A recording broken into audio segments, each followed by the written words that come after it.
so excited that I'm able to share this poem that I wrote specifically for this event.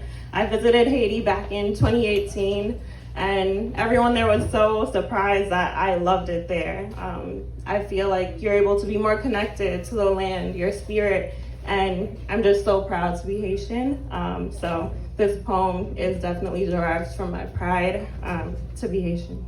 So, Mesi Ayiti, your revolutionary spirit drove the flag design to represent the battle to freedom so we could stand together in unity, knowing we always have a shoulder to lean on. Mesi Katin Flow. Without your skills of sewing, pride for our country and war, we would not have this beautiful flag flowing in the wind, red as blood, yet blue as the sea.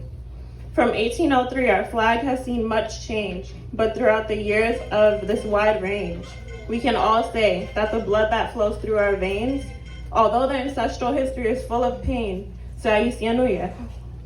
we chant with tears of joy, La Union fait la force.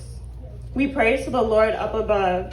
Our kids will have an Haiti to see one day, a heritage and culture to experience firsthand. Haiti gen pou wè yon jou ke tout bagay nan plas yo. Our time of no suffering is coming. Our ancestors did not fight for our freedom in vain. And we will see the day that our precious Haiti is not in shackles or in a chokehold by major powers. Haiti will breathe again, easy one day.